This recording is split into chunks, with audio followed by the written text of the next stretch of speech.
સુરતમાં એક પાટીદાર દીકરીએ એક યુવકના ત્રાસથી અને ખાસ કરીને યુવક દ્વારા તેને બ્લેકમેલ કરવામાં આવ્યો હતો એ જ વાતને લઈને આત્મહત્યા કરી છે. પરંતુ ક્યાંક જે પ્રમાણે આપણે ગઈકાલે જોયું હતું કે પાટીદાર સમાજમાં આ વિષયને લઈને રોષ જોવા મળી રહ્યો છે અને ખાસ કરીને કડકમાં કડક કાર્યવાહી કરવામાં આવે એવો લેટર પણ એક મુખ્યમંત્રીને લખવામાં આવ્યો છે. પરંતુ હવે આ વિષયને લઈને ગોપાલ ઇટાલિયા પણ મેદાને આવ્યા છે. તેમને પોતાના સોશિયલ મીડિયામાં શું કહ્યું છે આજે તેના વિશે વાત કરીએ. નમસ્કાર, હું હંસિની અને તમે જોઈ રહ્યા છો નિર્ભય ન્યૂઝ. સુરતમાં જ્યારથી એ ઘટના સામે આવી છે ત્યારથી ક્યાંક ચકચાર મચી જવા પામ્યો છે. પરંતુ જો વાત કરવામાં આવે ગોપાલ ઇટાલિયા વિશે તો તેમણે સીધા જ પ્રહાર ભારતીય જનતા પાર્ટી ઉપર પણ કર્યા છે. અને ખાસ કરીને જે આવી રીતે યુવકો હોય છે, જે આવી રીતે દીકરીઓને બ્લેકમેલ કરતા હોય છે, એમને લઈને પણ અહીં ઘણી બધી મોટી વાતો કહેવામાં આવી છે. ખાસ કરીને જો વાત કરવામાં આવે ગોપાલ ઇટાલિયા વિશે તો તેમના દ્વારા પોસ્ટ કરવામાં આવી છે. લખવામાં આવ્યું છે, નિર્દોષ દીકરીની આત્મહત્યા એ આખી ગુજરાતની નપુંસકતાનું પ્રમાણપત્ર છે. ગુજરાતનો આત્મા ક્યારે જાગશે? કતાર ગામની દીકરીની આત્મહત્યા એ સમાજની અંદર નબળા માણસોના દબદબાની નિશાની છે. છાશવારે અસામાજિક તત્વો નિર્દોષ દીકરીઓનો ભોગ લે છે. સુરતની ગ્રીષ્મા વેકરિયા ઘટનામાં, જેતલસરની સૃષ્ટિની ઘટનામાં, મોડલ અંજલિ વરમોરાની ઘટનામાં અને ચાંદખેડાની યુવતી 14મા માળેથી આત્મહત્યા કરી એ ઘટનામાં અને આવી અનેક ઘટનામાં નિર્દોષ દીકરીઓને આત્મહત્યા કરવા માટે મજબૂર કરનાર લુખ્ખા તત્વો ઉપર સરકારનું કોઈ નિયંત્રણ નથી કે નથી કોઈ ડર.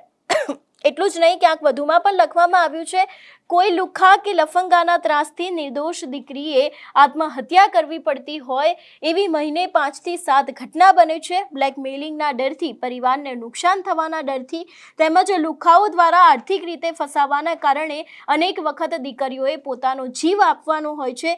એકવાર ઘટના બને પછી ફરિયાદ થાય, તપાસ થાય, એરેસ્ટ, જામીનવાળી પાછી નવી ઘટના બને છે. જાણે કે સમાજ, સરકાર અને અસામાજિક તત્વો હવે આવું તો ચાલ્યા જ કરેની માનસિકતાથી ઘડાઈ ગયા હોય એવું લાગી રહ્યું છે.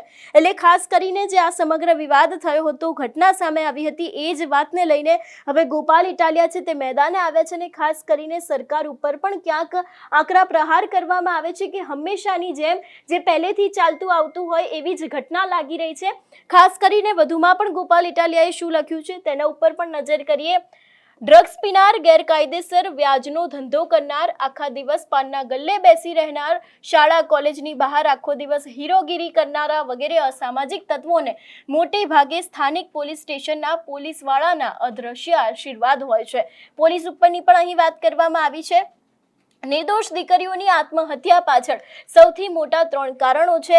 અહીં એ 3 કારણ પણ આપવામાં આવ્યા છે. પહેલા કારણ વિશેની વાત કરવામાં આવે તો લખવામાં આવ્યું છે, હલકી માનસિકતા ધરાવતા અસામાજિક લુખ્ખા ટપોરીઓને સ્થાનિક પોલીસનો છુપો સપોર્ટ હોય છે. એટલે તેઓ બેફિકર બનીને ફરતા હોય છે. આવા તત્વોની વિરુદ્ધમાં ભૂલથી પણ કોઈ ફરિયાદ લખાઈ જાય તો પોલીસ ફરિયાદીને દબાવવાનું કે ધમકાવવાનું અને સમાધાન કરાવવાનું પ્રેશર કરે છે. એ સૌથી મોટું કારણ છે.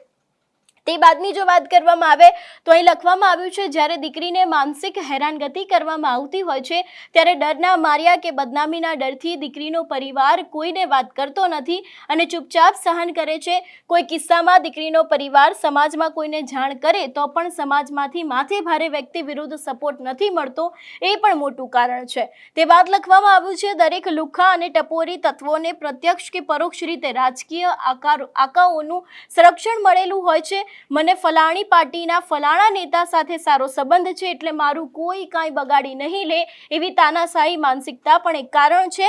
જ્યારે એક નિર્દોષ વ્યક્તિ આત્મહત્યા કરે છે ત્યારે આટલી મોટી સરકાર, વિશાળ સરકારી તંત્ર અને આખો સમાજ નિષ્ફળ જાય છે. અને જ્યારે સરકાર તેમજ સમાજ બંને નિષ્ફળ થાય માત્ર વેબ સિરીઝ કે મોબાઈલની અશ્લીલતા કે વ્યસનોને દોષ આપવાને બદલે પોતાનો આત્મા જગાડવાની અને મહેનત કરવાની જરૂર છે તેવી પણ અહીં વાત કરવામાં આવી છે. ગુજરાતનો આત્મા જાગે એવી આશા, એ વાતને લઈને અહીં ગોપાલ ઇટાલિયા દ્વારા જે આ પોસ્ટ છે તે કરવામાં આવી છે.